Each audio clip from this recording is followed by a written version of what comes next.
On voit par exemple avec The Onion, ils ont atteint quasiment 60 000 abonnés payants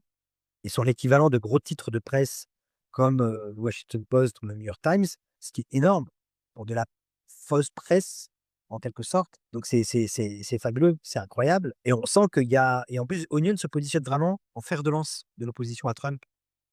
et ce qui est génial avec, Onion, c'est que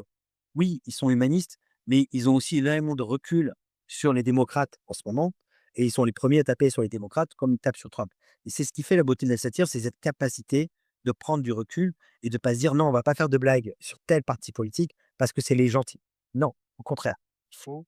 pas hésiter, on va pas s'interdire certaines choses et Onion aujourd'hui est devenu un refuge pour beaucoup de gens pour oublier, pour rire, pour attaquer, le pouvoir aux États-Unis et ils sont, enfin, on voit leurs publications qui sont vraiment